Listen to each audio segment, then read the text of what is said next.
Okay, so this will be our last video. What I really want with this video is going to LinkedIn and explore all the options that you have in LinkedIn to create these networks. Now we understand what is weak tie, low, strong tie, structural holes, and how you create that community between using LinkedIn. Besides, now you understand the techniques to when you go to people networking event and how you be the center of that networking and create that power. So let's go to LinkedIn and discuss how to do it. And after that, I will expect you to start being a little more expert in using LinkedIn and creating those centers of power. Okay, so let's see how we can network effectively. Right now I am in my LinkedIn profile, and suppose I want to network with somebody. Well, here it is. Do you see this little thing that it says this person have a work anniversary? If you know the person, you can like it, or you can comment something. I would like it. That's my way to make make the people feel like I'm connected with the person. The interesting thing here is your email. If you click on your inbox, this is how people connect with you, through email.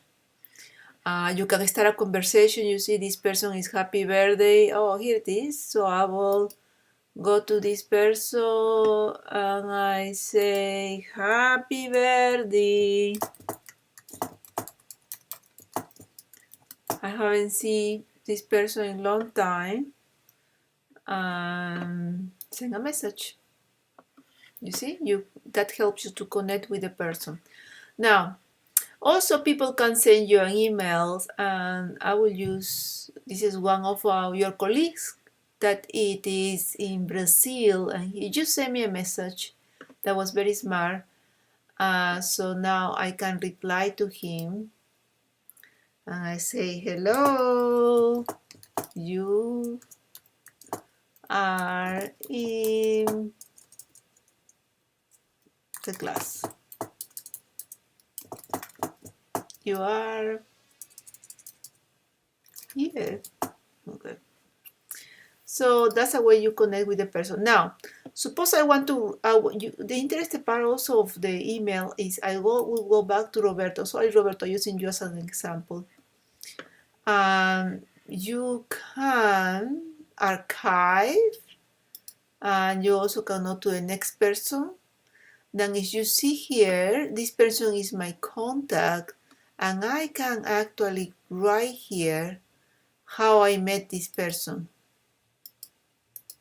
It says we met first in 2013, and you can put a note. Remember when we were talking about Rockefeller, and he liked to put a note about the person?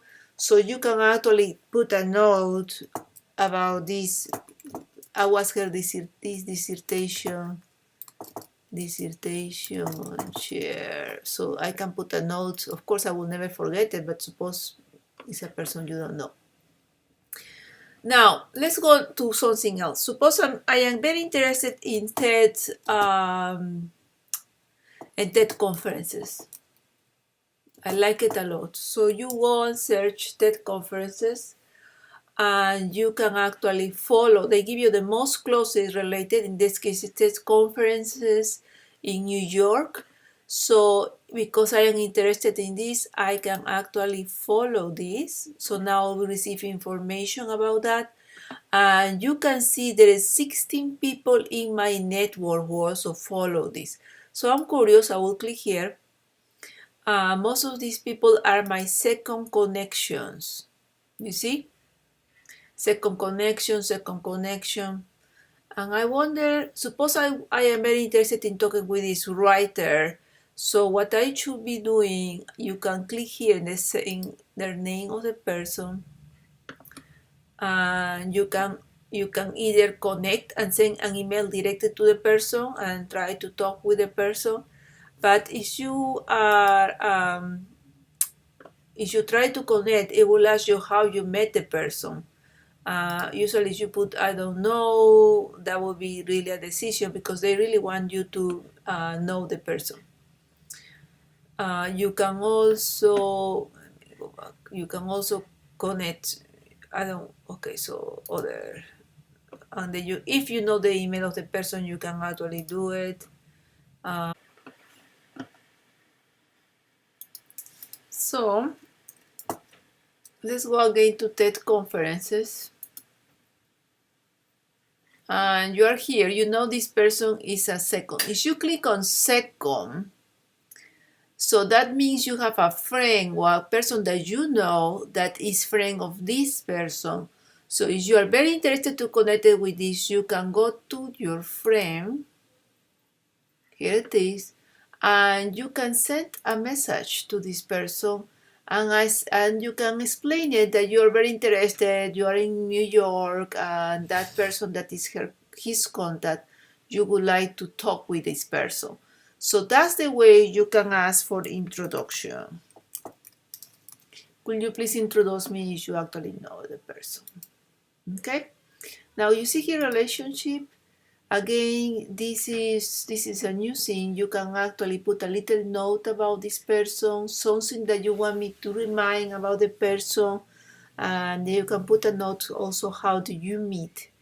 How do you meet? So all of this will help you to maintain close contacts with all your connections. Now, if you click here in connections, let's go to keep in touch. So it gives you ideas to talk with people, people who are the birthdays, couples with anniversary, they give you ideas how to begin a conversation with people that were your friends or are your friends. Also, you can add connections. And now you can go to your email, whatever email you use, and once you select here, it will send an invitation to your connections of your email to be part of your connection. You can also find alumni, whatever place you study. For example, I work in Massachusetts Institute of Technology, and I can find people in my network that, here it is, my former colleagues, and maybe I can, second, oh, she should be first, she's one of my friends, two connections in common.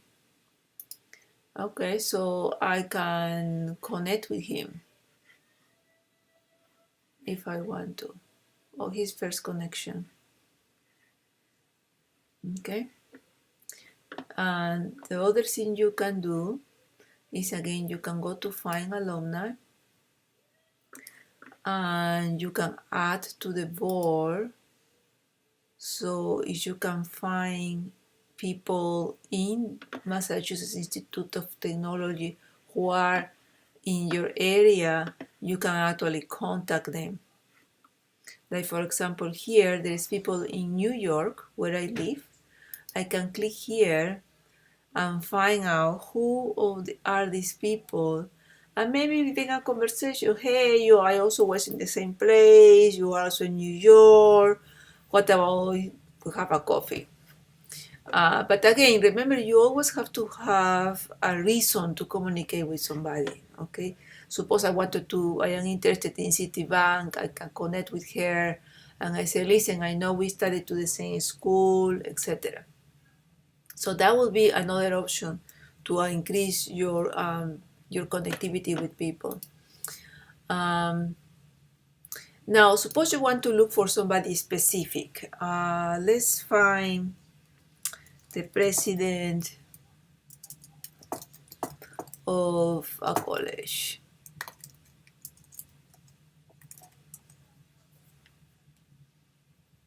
Suppose you're doing investigation about president of a college, and then, okay, so here is this, there is insights for a president of a college.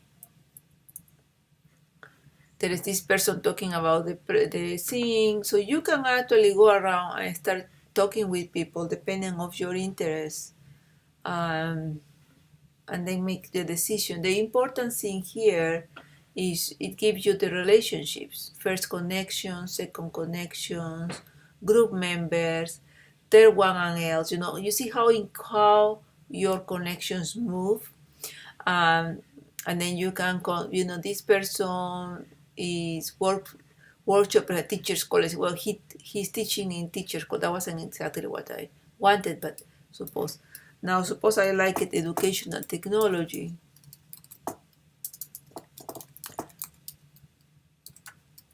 Okay. And you have people who, you see, 1 million people results for educational technology. And this person, Lauren Rocco, is a director of this office. There is executive producer of Scholastics. And you say, oh my God, suppose I was making it up, but suppose, oh, I want to work in Scholastic, and this person is important.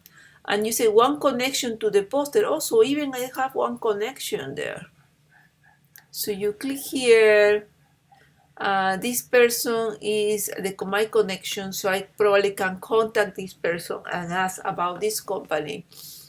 And I can even ask for being interviewed, or if I am interested. Now, the interesting thing is, you see, at Scholastic, they have job descriptions, so you can actually decide that you want to apply, etc.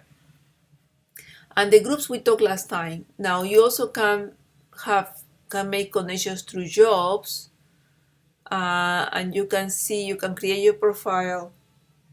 And once you create your profile, you will have several offers or information that you may be interested. So basically, you need to start navigating in LinkedIn and find your way in, and connected with people who are in your interest. I remember I mentioned the groups that I participate. This is one of the largest groups. I like it. Here it's about technology. You can see the comments of your colleagues.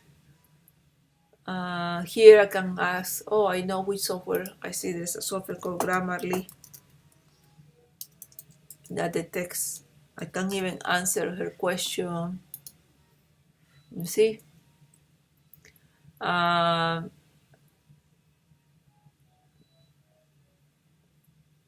for contribution. Oh, well, okay, I like it. You can like it. If you want to talk with this person specifically, so again, you will click on the person, and then you can connect the person, you can send an email, or you will have to try to find. Now, the interesting part here is, you see, send an email, you can actually search for the references. You know, what people are saying about this person. And this is interesting. You found 226 users in your network who may work it with him. Could you believe it? I don't even know the person. And 226 people may have a connection with this person. So it's amazing how much you can actually connect. And then you can actually go and talk with this and say, listen, do you work with this person? I'm interested, etc. And you can see, for example, the people who is in my network and know that person and what they're doing. It is amazing how you can create those connections. Well, basically, you have to have fun and enjoy your time in LinkedIn. And the next slide will be your homework. In this week, there is not really a homework because it's you trying to create your own network. So it is you trying to go to places, or also use LinkedIn to connect with people. So I will see you next week.